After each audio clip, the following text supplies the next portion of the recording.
click it. Yay, there we go. All right, recording has officially started on fighting for buyers when buyers are fighting. When you go up to do a showing and the green grass is red from the blood that has already been shed between buyers trying to get to the house, it is frustrating. All right, by a show of hands, and those who do not have your camera on, if you're busy doing something else, it's fine. We won't hold that against you. I've never done something like that on a video conference, but I do it all the time. As far as how many of you have had at least 3 transactions for buyers where you wrote an offer and lost to another agent's buyer? Hey, Ryan, what market are you in? We are in Northeast Columbus. Okay, so you know Carrie. Oh yeah, she's my DD. Good show. Yeah, so we've got this going on, and really what we're doing today is pretty much a roundtable. There are a couple things, Carrie and I are going to bring up some few do's and don'ts, but their bottom line is, there is no special magic bullet. There are tools that can be used. There are tools that should not be used. But as far as the tools that are used on listing presentations, I sort of like to tell home sellers, an agent's going to come in and they're going to tell you they're going to syndicate your listing throughout the internet and put it on Zillow and Realtor.com and put it on other brokerage sites.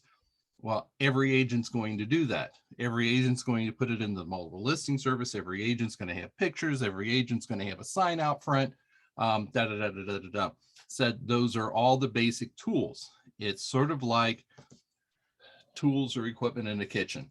If you have 2 kitchens, identical equipment in it, pots, pans, stoves, ovens, same equipment in both of them, and you have the same ingredients, exact same ingredients in both of them. You take my wife and put her in one of the kitchens. You take me and put me in the other kitchen. There will be one kitchen you will be very happy to eat the food from, then the other one. And it's the same way with these tools. In real estate, it isn't that we're going to have some secret tool that no one else is going to have that's going to make our buyers' contracts accepted and others rejected. It's just a matter of how we use the tools and using them to the best of our ability. So, on the don'ts, I want to get the negatives out of the way so we can get to the positives. Have you ever heard of love letters from the buyer to the seller? I've heard of them. Uh-huh. Yeah. Who here has used love letters in the past? I have. And then I realized we don't do that. We're not supposed to do that. We better stop doing that. Who can tell me why?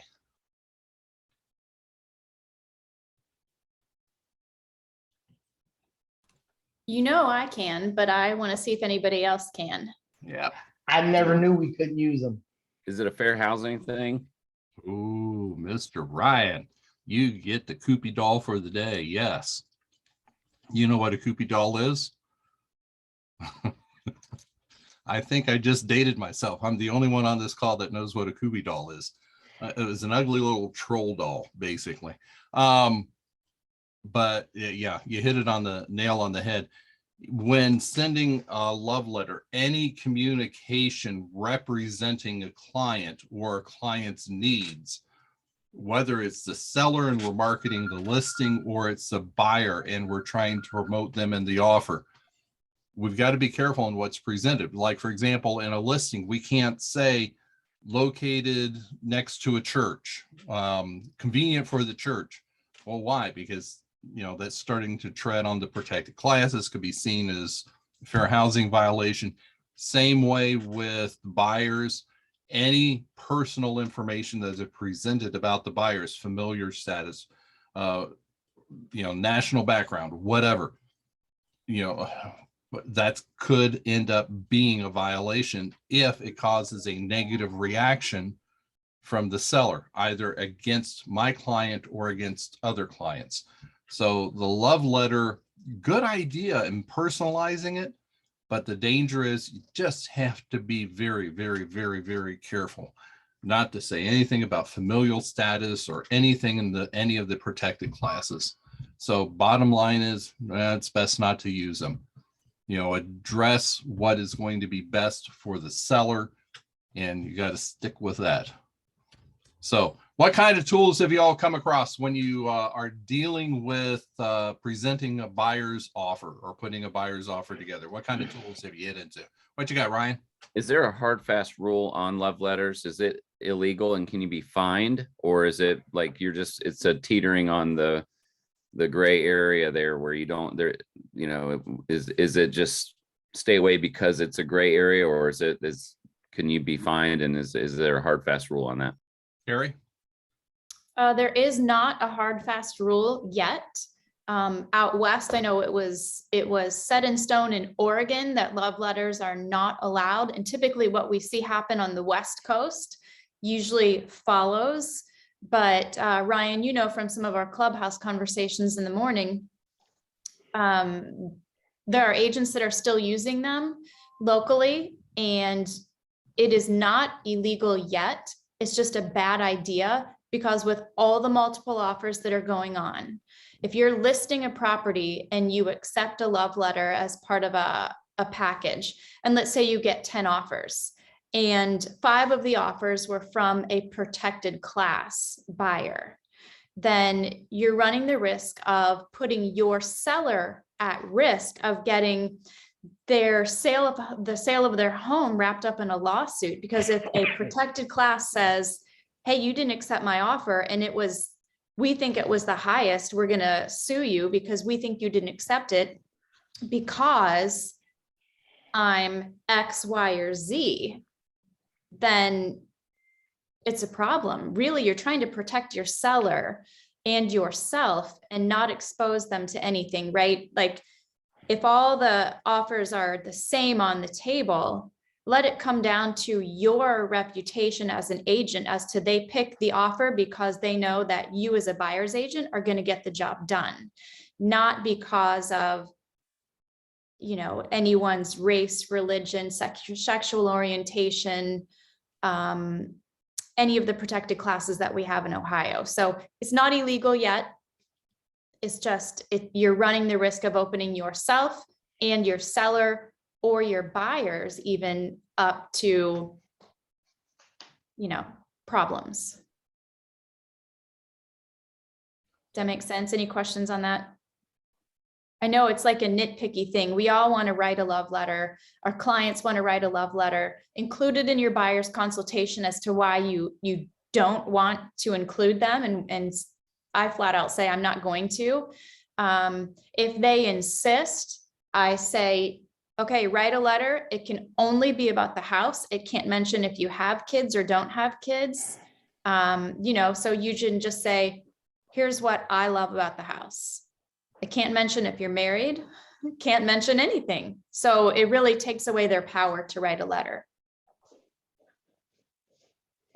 Flip side on that, if you're the listing agent and one of the offers comes in with a love letter, how do you handle it? Yeah, I like the rest sitting back. Yeah, I say up front that I won't accept any love letters, so don't send them. Yeah. And then get permission from your sellers, have it be part of your listing presentation. Hey, this is what's happening. I want to protect you. So if someone submits what we call a love letter, do I have your permission to not include it with the offer package?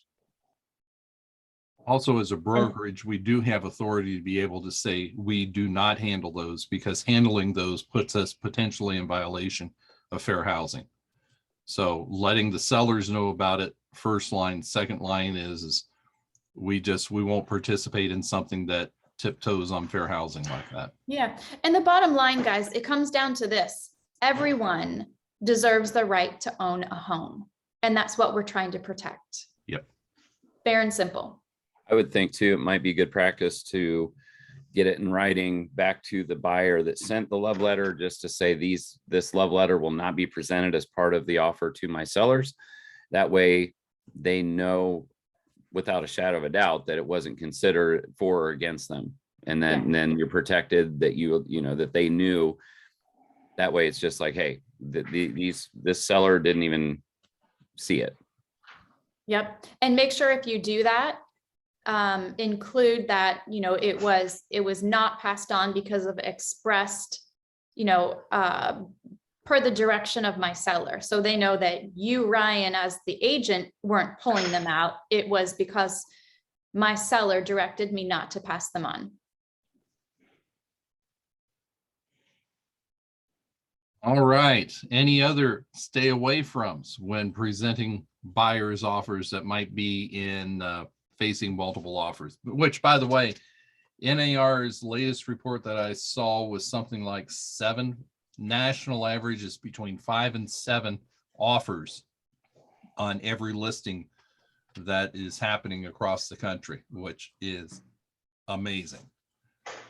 And So, I think some of those numbers, at least for Columbus, are even higher. I mean, I've seen one of the listings that I was looking at for a comp had over 100 showings, and there were 69 offers on it this past weekend.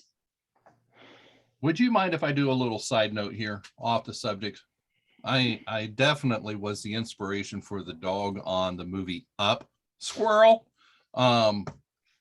Is a listing agent with seller's permission. When you find yourself in a situation in which there's going to be a ton of offers that come in, there's already several on the table, you can, with the seller's permission, disclose the very basics. I don't suggest going into details, but when there's 900 other showings that are yet to happen, communicating with those agents, we're now in multiple offers. The seller has agreed to disclose that the offers are starting at listing price or whatever, where the general range that they are in. What that's going to do, number one, it's not going to burn more sellers' time on offers that aren't going to fly. It's not going to burn buyers' time that aren't able to meet that. And you will have the love of other agents who you just saved a bunch of time for. So, but key word going back to what Carrie was talking about is with the seller's permission. So we're going to be in this for a while unless the economy crashes, which we don't want that to happen. That just happened to us on a deal. We wrote an offer for a client, and we got they were calling for highest best. I think it was Sunday. We showed the house, I think, on Wednesday before, wrote an offer, and Friday night, the seller agent emailed me and said, "Thank you for your time. Thank you for the offer and everything you did. We were going to make a decision on Monday, but we wanted to let you know you're not even in the top 5. We had over 100 showings and 55 offers." So pretty much what Carrie just said. Yeah. And we weren't even in the top 5. We were $45,000 over asking on a $220,000 house. Yep. And this is in, you know, an area that you would be very shocked to hear that these numbers are going this way. But yeah, it's the real deal. Jim, can I kind of catapult this real quick? Go for it. I just Do you did. mind? So the very first thing you need to think about when you're showing properties, and if you show a property and you know your buyer's interested, before you write that offer and open .loop, you should be contacting that listing agent and saying, "Hey, along with every other person that lives in Columbus, my client has interest. What's important to your seller? Tell me, you know, do they need possession time? Do they want a cash offer? Do they care what type of a loan it is? You know, what's important to them?" And then build your offer with your client and what they can do around the seller's needs, right? And most of the time you're going to have a listing agent on the other side that will cooperate with you, but you're automatically setting yourself apart from everybody else, from most of the other agents, because I can guarantee you that the 40 some or 50 some agents that also wrote offers, easily 3/4 of them have not communicated with the listing agent to see what's important with the seller. So set yourself apart and call them, text them. They might not be fielding all the phone calls, right? But certainly they can answer a text message or an Yes. email. So, Carrie, yeah, go ahead. sorry, my video doesn't work, but I just want to say something about that too. There's a lot of listing agents that are starting to put that in the MLS. I'm seeing that. So a lot of people will put it right in agent to agent remarks, what the sellers are asking for and what they're requiring. So agents know if you're not going to meet it, then don't even show the property. So Yeah, and go Diane, ahead. I'm glad you brought that up because make sure that you are reading the agent to agent remarks. So you're not looking like a dummy, right? If you're calling them and quote unquote, wasting that listing agent's time when they've already put it out there. So look at the agent to agent remarks, see if it's there, like Diane said. Thank you for bringing that up. There's been many times where someone will call me, an agent will call me and say, would you send me the property disclosure? Did you look on the MLS? Well, it's right there. So, yeah, and contacting the listing agent, you know, I 100% carry the, maybe the best route because of if my clients are interested, how many others are, like what you said, every buyer in Columbus. So the text messages can be a very quick way of doing that. You know, otherwise that listing agent is answering a ton of phone calls. Do your Yeah. homework, do your homework, do your Yep. homework, because they know what they've put out there to answer the question you're asking. So if you're asking something that they've already addressed to save them time from answering that, that could shed light on you as an agent and how you're going to be to work with. So it could mean the difference between getting accepted or not. So I always do my homework. I find out as much as I read the agent remarks, look at every document they put on there, if they have a team disclosure or, you know, and then I use that when I call them to say, hey, I saw you've got all this and this. I'll make sure to have everything in order. And then they just, you know, you get right to the quick of what you want them to tell you anyway, which is where do you stand with the climate of your offers? And that goes a long way. Yeah, another definitely. side on that is in contacting the listing agent is ask them, just like when we were talking about before, as a listing agent getting sellers permission to disclose the very basics of where offers stand. Ask them, say, hey, I want to save you a bunch of time, your buyer or your seller a bunch of time and whatnot, and potentially my buyer. Would you ask your seller if they would mind just disclosing the very basics? Offers are starting at, or, you know, something to that extent. And I've only had one agent balk at that.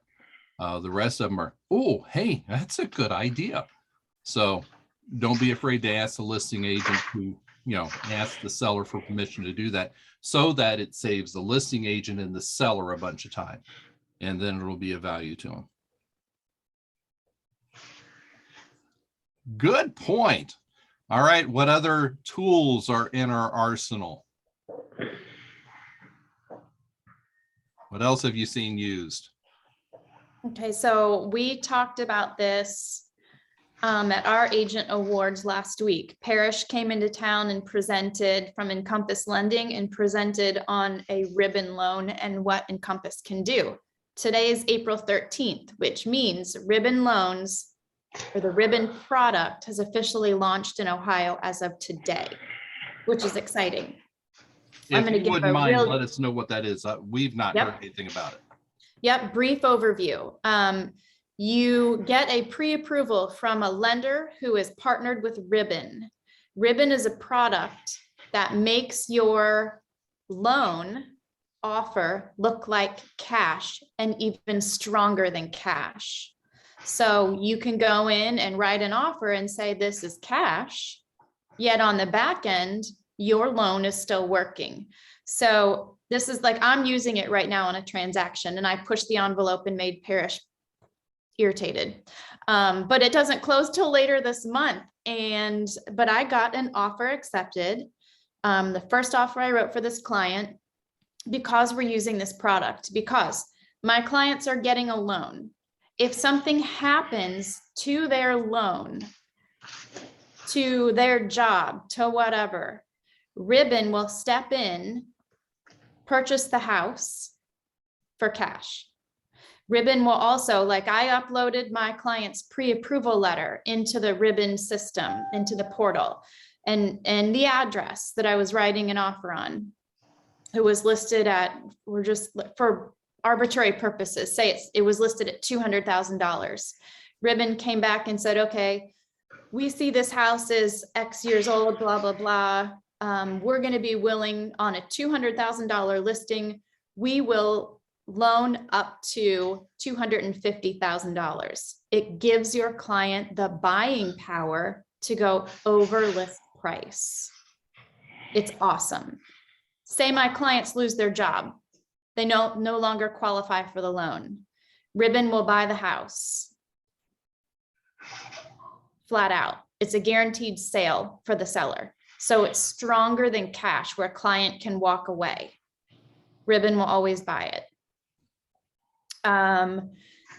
Let's say your client, they have to sell a house. Your buyer has to sell their house before they can write an offer. Ribbon is a perfect product for them because Ribbon will buy this house.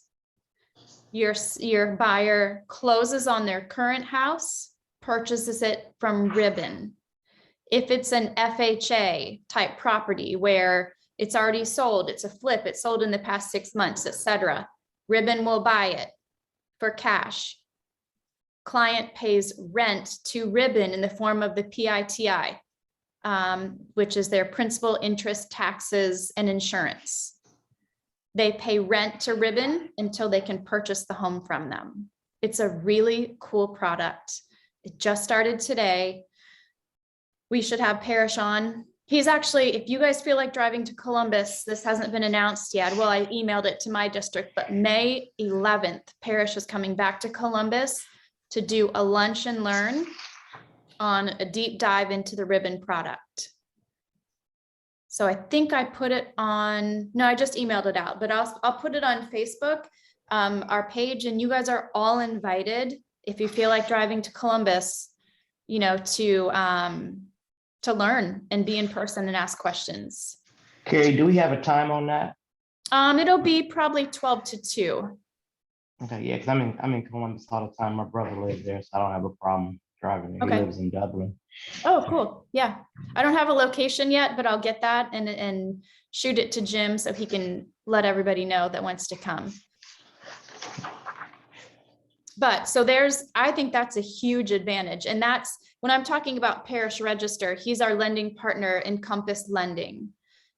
He is terrific to work with and he does a great job. So, you know, Columbus and Central West just heard him present a little bit about it, but it was a very brief overview. So I asked him to come back. So he'll be back. So for me, that's number one, is using the newest loan products that are available to get your offer accepted. Now, there was some education on the back end. I had to educate the listing agent on what that product was, so it didn't scare them. You know, for a buyer, I mean, not many people have cash, but boy, I don't know where these cash buyers are coming out of the woodwork. I'm seeing a lot of cash offers. So if somebody has cash, that's great. Whatever loan product they can fit into is what they go with, but we're seeing conventional accepted more than an FHA or a VA. Who knows why that is? Appraisal. Government backed. That is correct, appraisal.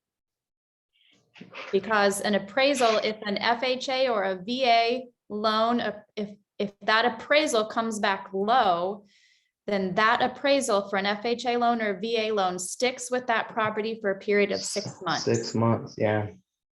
So. Yep. Those are actually, I'm finding more and more are old fears. There have been properties that I would never have thought go FHA. And in this market, FHA appraisers are going in and they're writing on their appraisal sold as is. And things that used to be flags, they have found a way to ignore. peeling paint and things to that extent.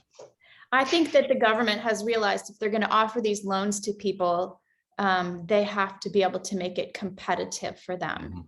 because it's just how it is. You know, if they're going to offer it, let their person have a dog in the fight, so to speak. What else are you guys using? You know, loan product, cash, conventional FHA, VA. What are other advantages you're using when you're writing offers? I would say one that we use a lot is a cash gift to the seller. And that is a very, I don't know, it's not as easy to understand as I think it should be, but I always have to explain it when I'm writing the offer. And I call the listing agent and say, this is not appraisal gap. This is above and beyond the purchase price. So if we're offering 300,000 with a $15,000 cash gift to seller, my language is, and I can look it up to read it to you, but it's basically saying to pay the seller's closing costs, taxes, conveyances, etc.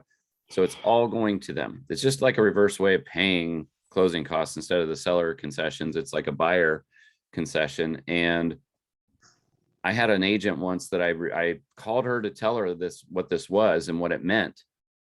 And then she called me back and goes, so you're not giving any appraisal gap? I said, this is our cash we have to work with. We're applying it all to a cash gift. So it's guaranteed to you. It's not predicated on the appraisal. Oh, okay. And then she still didn't get it. Like, it took a couple times for me to explain, this is a cash gift on top. And we still weren't the highest offer anyway, but it was just like, you know, some lenders don't know what it means. Some title companies don't know where to put it. So it's really a new thing, and I've been using it a lot. So I've been told it's pretty slick, you know, that people like it on the other side of the transaction. They're impressed with it. They're like, oh, I've not heard of people doing that, but it definitely goes a long way, because then that way your client's cash is, you know, you're just putting it to use either way, instead of, you know, appraisal gap coverage that may or may not get used. What is the verbiage that you're using when you include that in a purchase contract? I will pull it up. Hang on. Yeah, there are several others where Ryan is getting that pulled up that I definitely want to take a moment and talk about as we're going through this. But we've seen inspections waived, we've seen gap on appraisal, and then escalation. Boy, that took a long time to pull out of the cranial cavity. Okay, Ryan, what you got?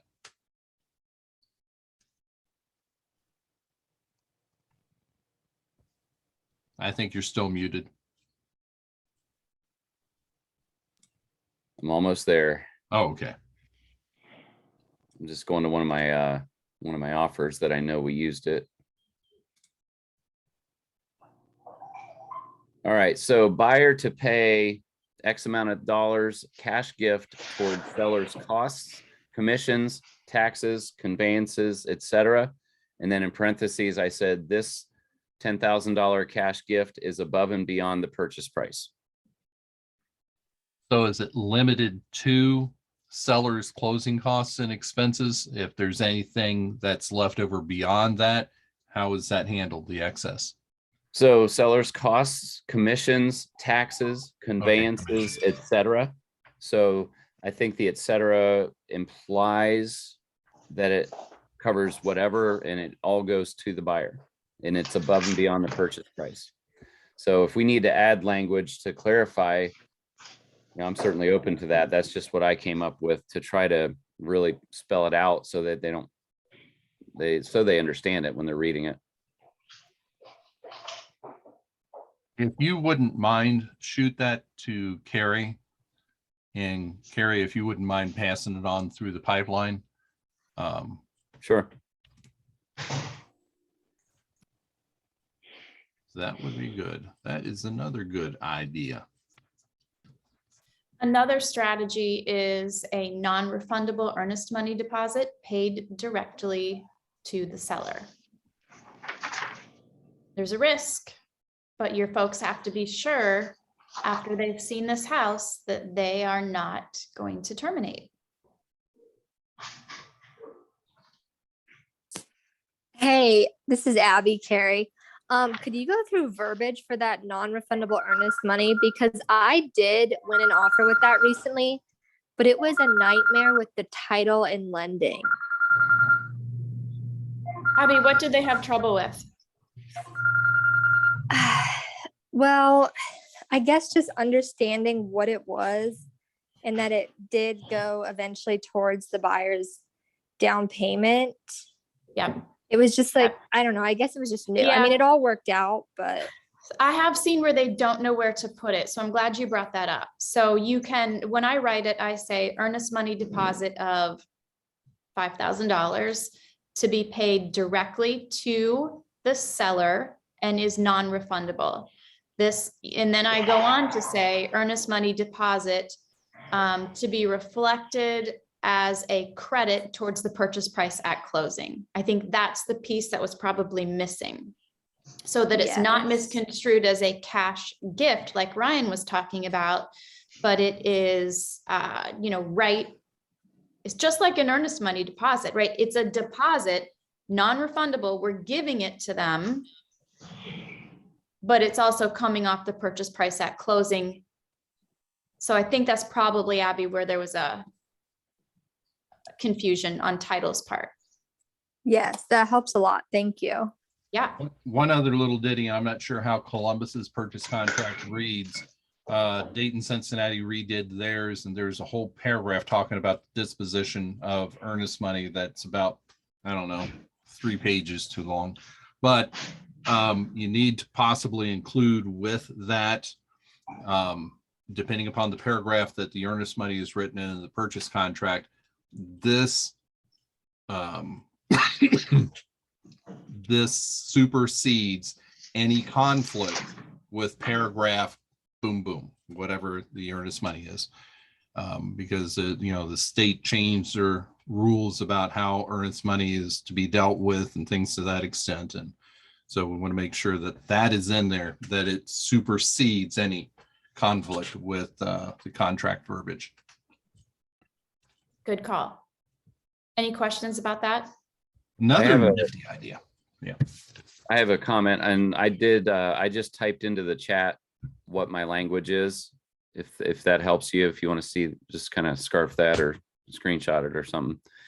My question about earnest money, non-refundable, is a couple years ago, I heard a trick from a broker that told me this, is that if the earnest money is deposited with the buyer's broker or held with the seller's or seller's preferred title company or something like that, and you call it non-refundable earnest money, all the buyer has to do is not sign the mutual release, and then they wait 2 years and they'll get their money back. So it's kind of a snarky way, it's underhanded, but it's a strategy. What do you guys think of that? I don't like it. I wasn't sure what I felt about it because I was kind of it was a new idea to me as a strategy, and say, my buyers could say, all right, here's 2,000 earnest money. And I would tell them, you'll get this back. If, they want to fight it, all you have to do is just wait a couple years. The judge will look at it and return the money back to. Yeah, Ryan, I don't see how that's possible. When you say non-refundable, it means non-refundable. On a traditional, take out that word, non-refundable, negate that. And if it's just an earnest money deposit held with title or held by, the buyer's broker, then yes, if there's a disagreement, it does go 2 years and then it gets returned to the buyer. However, with that word non-refundable, if that were to go to court, I don't see how anyone can say that that's going to come back after 2 years. Non-refundable is non-refundable. That's my opinion. I'm not an attorney. That's okay. I was told otherwise, and that I agree with what you're saying. I just wondered why they would say that, because that's a strategy that if it works, you're protecting your client. Hey, Darrell, if you mute your You see the mute I'm on your sorry. bottom left? Yeah, I apologize. That's okay. Just click that. Just move your mouse and it'll pop up. You just see the mute and then just click on that. Because that's why you keep popping up on your video, is because you have sound coming in. So, but yeah, I mean, basically, I don't want to do something it sounds unethical to me, but if it's a, strategy, I also want to be heads up if someone's using it on me. So I didn't know if there was a law on that, but Yeah, I think this non-refundable is fairly new. I mean, I've been using it for probably 5 to 7 years, but it's fairly new. There's not a ton of regulation around it, to my knowledge. give it some time. That's why I encourage going back to the concept of saying, this clause supersedes any conflict with paragraph such and such. If you've got, and this is the snag, if you've got one part of a purchase contract that says this is how the earnest money is to be handled, and you've got another part of the purchase contract saying this is how it's to be handled, it's a conflict in the contract, and then it goes to a judge to decide which direction it's going to go. So it's got to be clear that it non-refundable here, and this supersedes anything in the previous paragraph dealing with the earnest money. So, anyone ever used the escalation addendum or clause? nobody wants them anymore. Really? I'm shocked, man. That's the best way for a listing agent to get the most money for their seller. I'm Listing still using agents- them. Listing agents hate it. They actually will put in the agent remarks, no escalation clauses. I see it all the time. If that is by written instruction or instruction from their seller, they can put that in there. If it is personal preference, they're violating their agency Yeah. relationship. I'm Fiduciary. still using them. Of course, I'm checking to make sure it's not saying we're not accepting escalation clauses, but I am still using them. The math impaired tend to shy away from encouraging their use, but do you all have the multiple offer Excel sheet? No, I'm seeing Ryan nodding no. Darrell, not. you've got it. Unfortunately, we can't upload Excel sheets to the resource tab in IntelliAgent, but it's just a nice, simple Excel form that you've got spaces for 4 offers as a listing agent. And you can put everything in there and it shows the bottom line, including escalation clause, which is rather nice. So does Columbus have a specific addendum for escalation clauses? This is my little Yes, they do. good, because too often it ends up being handwritten in, and it's a nightmare. Agents that is too detailed to be able to write in is a little thing in the little box paragraph that our purchase contracts have. Use the addendum, definitely. So Another way to make ahead. your buyer's offer look strong is possession after closing, extended possession after closing for that seller. Make sure, now in Columbus, we have a possession after closing addendum. Make sure you're using that as part of the purchase contract. Help the buyer to understand the risks. I mean, it is Cincinnati, folks, used to be that it was standard practice that after closing, the sellers had 30 days free rent before they had to move out post-closing. Fortunately, that went the way of the dodo. Yeah, post-closing occupancy, if that's important to the seller, good show. What about gap?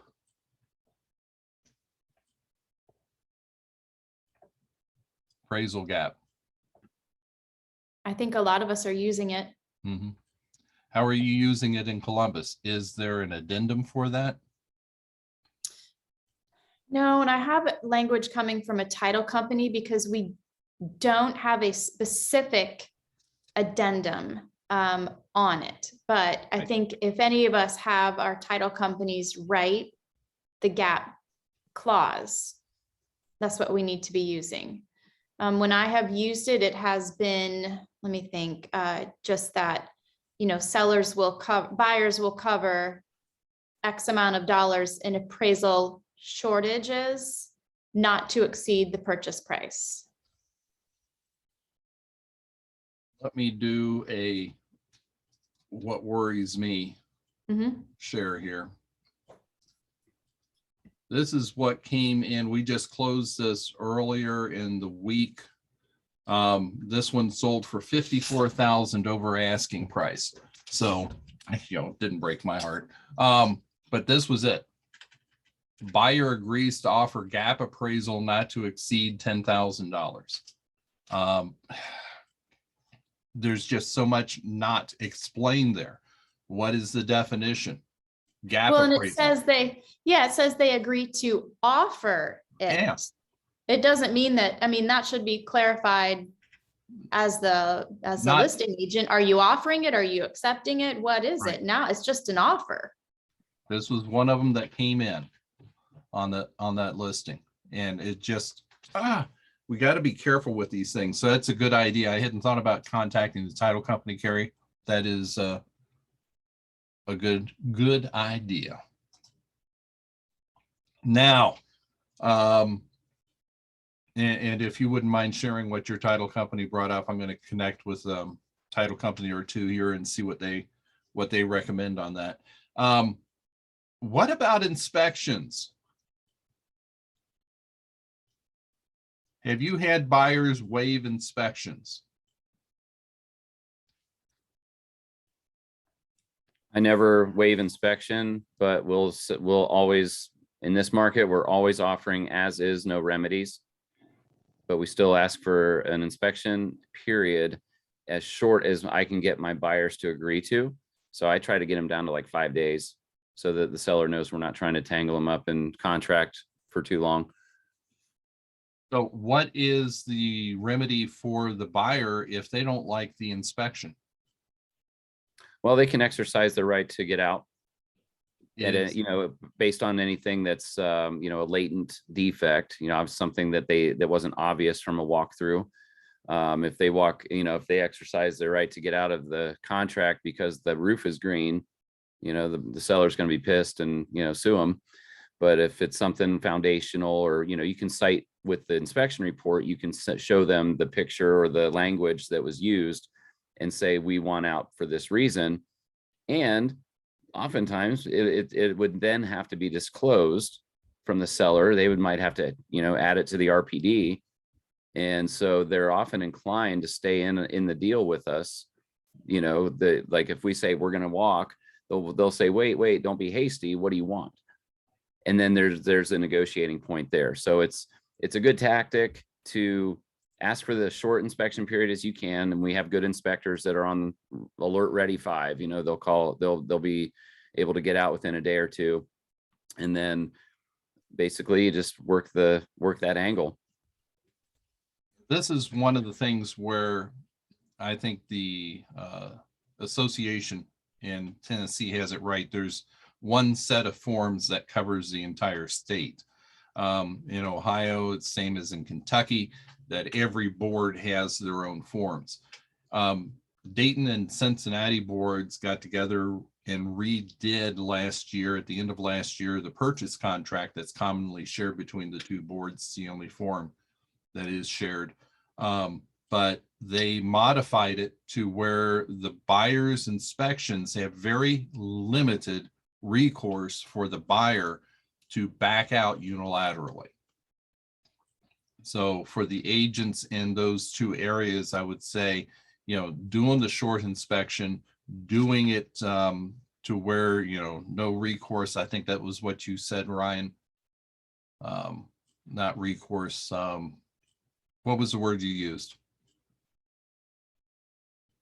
You're referring to what did I say? I was typing Yeah, the and the appraisal gap purchase language. contract that the buyer's inspection is for information purposes. What was the phrase you used? Oh, well, I just add when we write the purchase contract, I just state that we're, I put in inspection period 5 days. And then in the additional terms and conditions on page 1, I say house to be purchased as is, no remedies. No remedies. Thank you. That was Yep. the word I was looking for. Sorry about that. No problem. I include the same thing that he just said. I do the 5 days as well. But the way I write mine in is buyer has the right to an inspection within 5 days of an accepted contract. This is for buyer knowledge only. Buyer may still cancel due to any structural or safety issues up to, and then I put an amount that they're willing to cover. So if the attic is full of mold and they don't want to buy it because that's a huge expense and they feel it's a safety issue, it's covered. But, if it's a huge structural thing and they're willing to pay, okay, well, we'll pay 10,000, but if it's going to cost us $20,000, we can't do it. So I always put whatever they're comfortable covering, but no remedies to the seller, except for structural or safety repairs. So are you finding those offers are being accepted when in competition with other offers that do not have inspections where the buyer has waived inspections?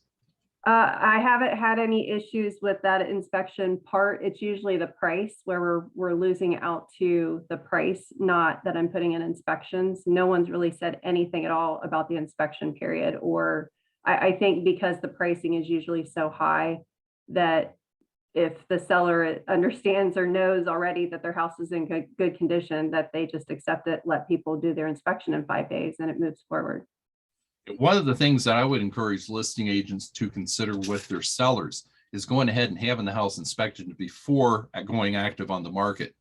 And then you have to, number one, have an inspector who's agreeing to releasing the results in the seller's permission, but then sharing those results, if you got those two sources permission to do it, with any prospective buyer. In that situation, the seller is already aware of anything major concerning the house. So it's much less of a fearful thing. If a buyer wants to do their own inspections, they already know what the score is. And there are a lot of buyers, we don't encourage this because we don't want to discourage buyers from doing their own inspections. But I've had agents bring buyers in who just say, oh, I like that inspection, I'm accepting it and waiving my own. But Diane, that, in a listing position, if we can do that up front or have our sellers do that with an inspector who's agreeable to releasing the results.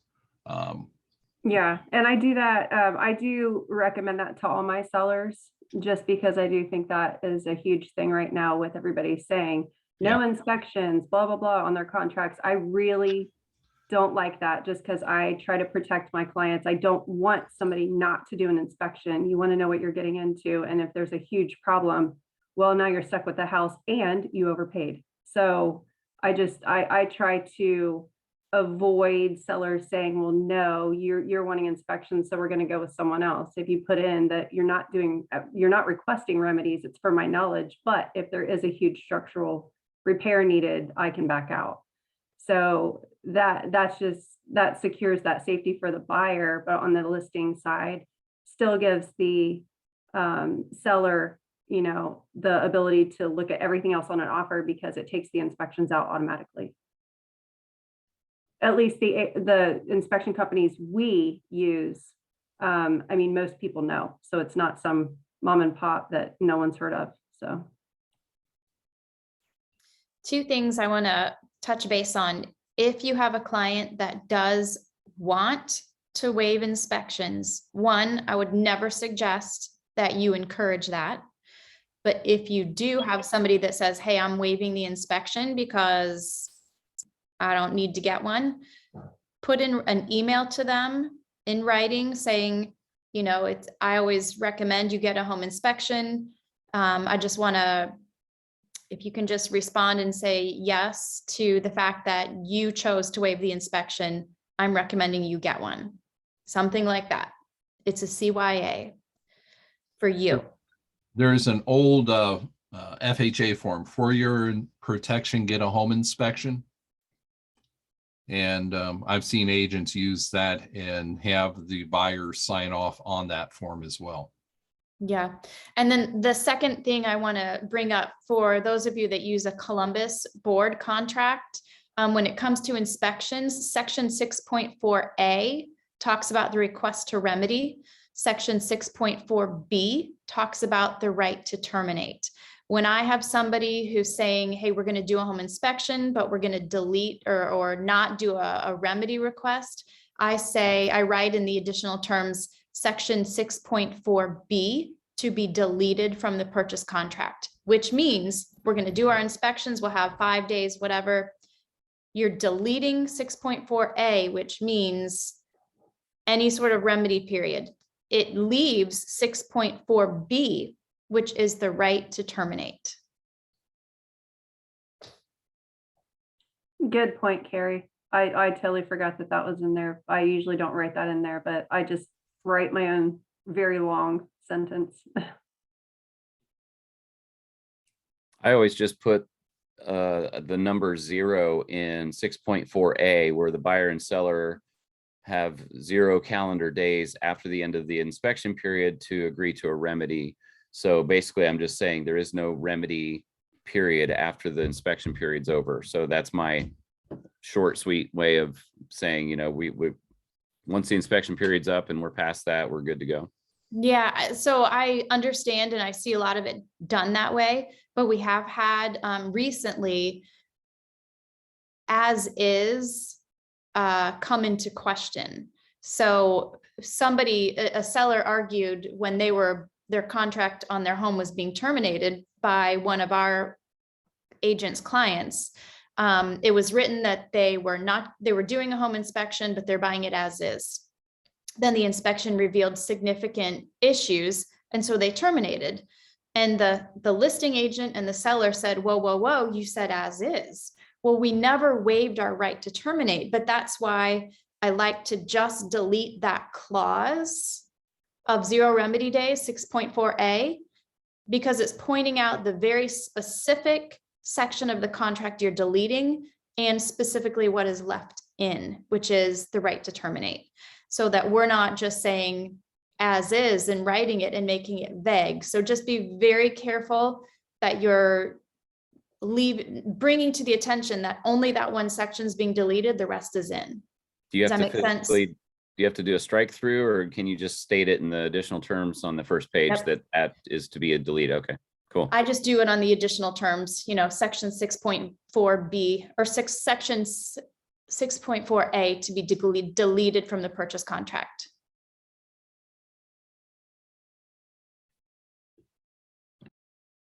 And Ray taught me to do that.